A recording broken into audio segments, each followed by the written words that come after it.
नमस्कार दोस्तों, ocean network में आपका स्वागत है। मैं हूं ओमकार चौधरी। ये 28 दिसंबर 2020 की घटना है। संजय राउत प्रेस कॉन्फ्रेंस कर रहे थे और प्रेस कॉन्फ्रेंस इसलिए कर रहे थे कि उनकी पत्नी वर्षा राउत को ईडी की तरफ से तीसरा सम्मन मिला था। 2 सम्मन पर वो ये कहकर के ईडी की पूछताछ के लिए हाजिर नहीं हुई थी कि उनकी तबीयत ठीक नहीं है। तीसरे सम्मन की तारीख थी 29 दिसंबर 2020। 28 तारीख को इन्होंने प्रेस कॉन्फ्रेंस की और उस प्रेस कॉन्फ्रेंस में ये कहा कि मुझसे पंगा मत लेना, मैं नंगा आदमी हूं।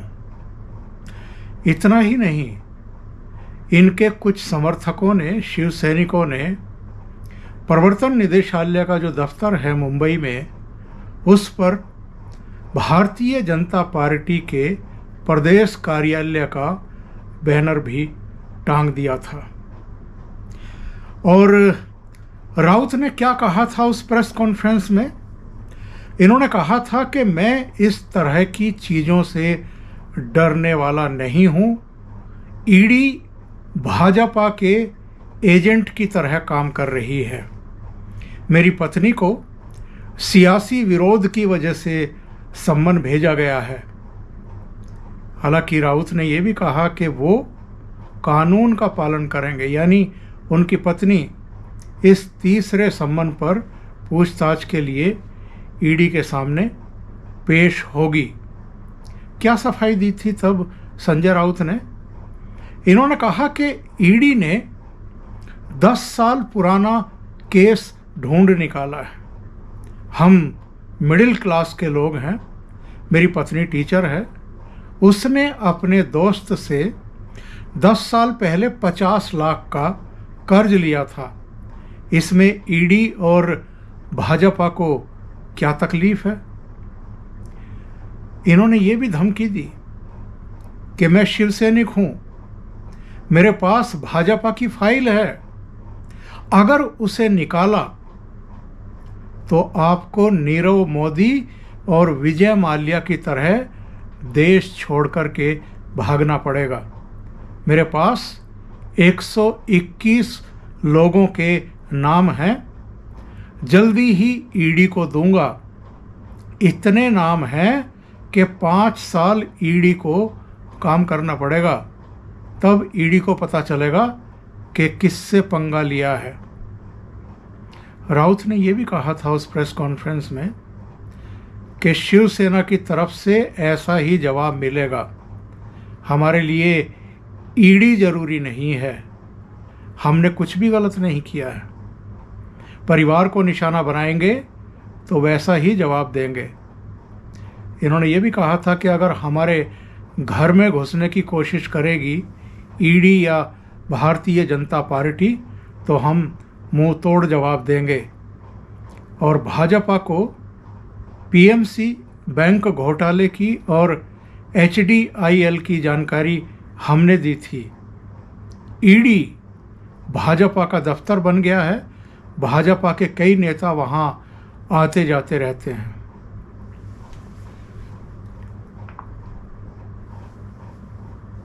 संजय राउत ने जो कुछ 28 दिसंबर 2020 को कहा था, तब उनको इस बात का बहुत अच्छे तरीके से एहसास था कि उनके ऊपर कितनी बड़ी मुसीबत आने वाली है।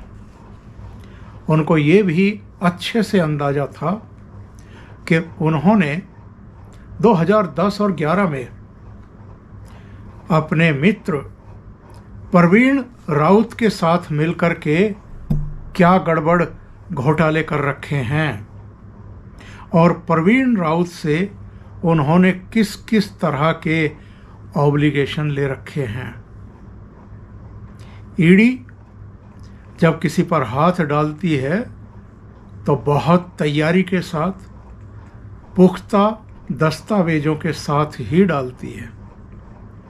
2020 में जब पीएमसी घोटाले की ये जांच पड़ताल कर रही थी, पीएमसी घोटाले से संबंधित जितने भी खाते थे उनको खंगाल रही थी, और जो राकेश सारंग थे, उनके सुपुत्र थे, परवीन राउत थे, इनकी कंपनियों ने जो गड़बड़ घोटाले कर रखे थे, उस सिलसिले को जब विस्तार से ईडी ने खंगाला, तब पता चला कि संजय राउत की पत्नी वर्षा राउत के खाते में परवीन राउत की पत्नी माधुरी के खाते से करीब करीब 83 लाख रुपए शिफ्ट हुए हैं, ट्रांसफ़र हुए हैं, अलग अलग समय पर हुए हैं। उसके बाद जो अलीबाग के 8 प्लॉट, जो 3 करोड़ कैश का भुगतान हुआ, वो एक अलग किस्सा है। उसकी जांच पड़ताल बाद में हुई और वो सब चीज़ें बाद में सामने आई। लेकिन पकड़ में जो आया संजय राउत का परिवार कुनबा और परवीन राउत से जो इनकी दोस्ती थी, परवीन राउत जिस तरीके से इनको लाभार्थी बनाए हुए थे, इनके जरिए बहुत सारे जो प्रोजेक्ट थे उनके अप्रूवल ले रहे थे, और उसकी एवज में इनको जो हर महीने 2 लाख रुपए का भुगतान कर रहे थे, और इसके अलावा अपनी पत्नी के खाते से इनकी पत्नी में के खाते में जो पैसा भेज रहे थे, बस उसी के बारे में तो ईडी जांच पड़ताल कर रही है। उसका जवाब ये ठीक तरीके से दे नहीं रहे हैं।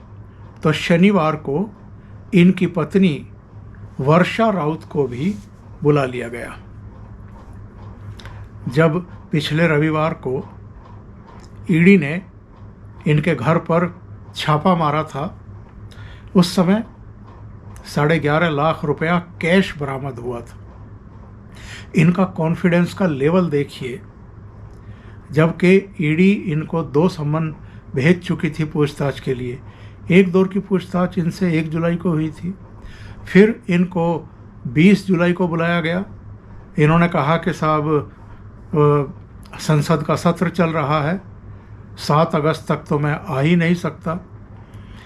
फिर दूसरा सम्मन भेजा गया 27 तारीख के लिए। 27 को इन्होंने कहा कि उपराष्ट्रपति का चुनाव चल रहा है, मैं तो उसमें काम कर रहा हूँ, मैं नहीं आ सकता हूँ। यानी ये बचना चाहते थे। और तब तक ईडी इनके सारे काले चिट्ठे खोल चुकी थी, उसके सारे दस्तावेज, जितना भी उल्टा सीधा काम इन्होंने कर रखा था, वो खंगाल चुकी थी। तो ये इनको अच्छे तरीके से पता था कि इनके साथ क्या होने जा रहा है। इसलिए ये उस स्थिति से बचने की कोशिश कर रहे थे। लेकिन रविवार को जब ये नहीं पहुंचे तो ईडी खुद पहुंच गई इनके घर पर। करीब करीब 9 घंटे तक वहाँ सर्च चला। छापेमारी में बहुत सारे दस्तावेज तलब किए गए, इनको देने पड़े। तभी 11-11.5 लाख रुपया कैश भी वहाँ से बरामद हुआ। और इनको लेकर के ईडी अपने दफ्तर पहुंची। वहाँ भी करीब 6 घंटे के आसपास इनसे पूछताछ हुई। और रविवार और सोमवार की रात में इनको गिरफ्तार कर लिया गया। तब से ये ईडी के मेहमान हैं। अभी 8 अगस्त तक के लिए ये ईडी की हिरासत में रहेंगे। उसके बाद देखेगी ईडी के अभी और रखना है हिरासत में या जेल भेज देना है। तो संजय राउत को तो जेल जाना है। शनिवार को पति पत्नी को आमने सामने बैठा करके पूछताछ करने के लिए इनकी पत्नी वर्षा राउत को भी तलब कर लिया गया, और वो तय समय पर पहुंच भी गई। करीब 11:15 ही पहुंच गई थी, 11 बजे का समय था। और फिर रात को करीब 8 बजे वो वहाँ से निकली, यानी 9 घंटे से ज़्यादा उनसे पूछताछ हुई, अलग से कमरे में बैठा करके भी पूछताछ हुई, पति पत्नी को आमने सामने बैठा करके भी पूछताछ की गई। इनकी पत्नी का राजनीति से कुछ लेना देना नहीं है।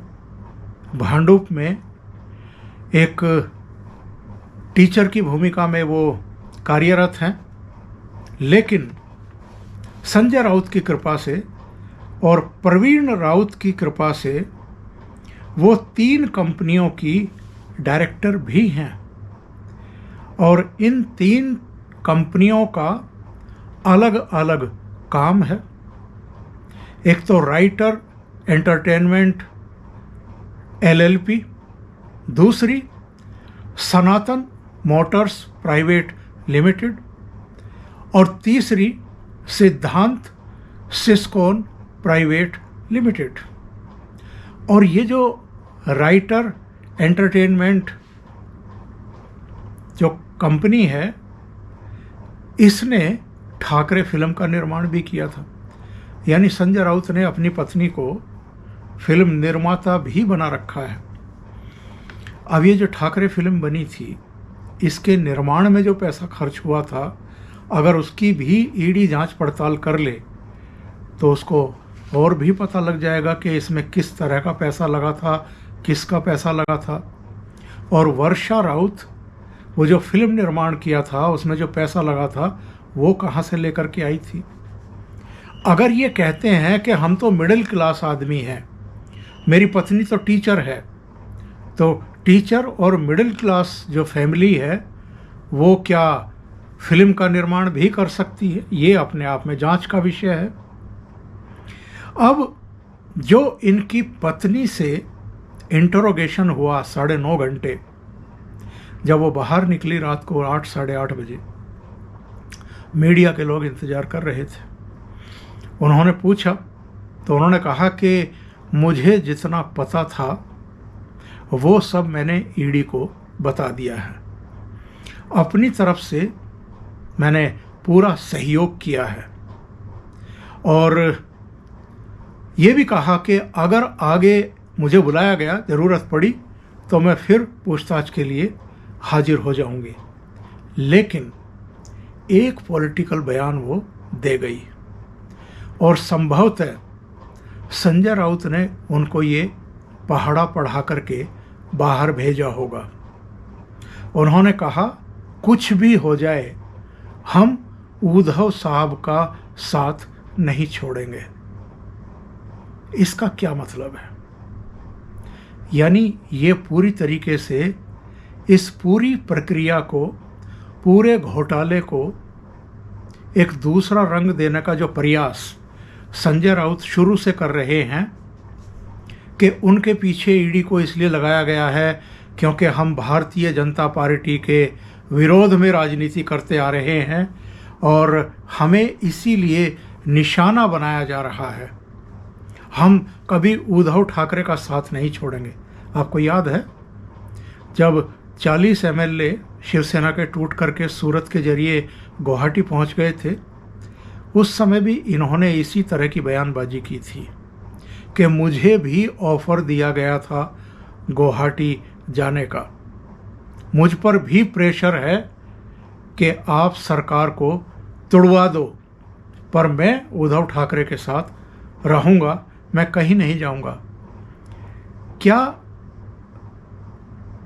एक राज्यसभा का सदस्य किसी राज्य सरकार में कोई भूमिका निभा सकता है क्या? क्या उसका वोट काउंट होता है?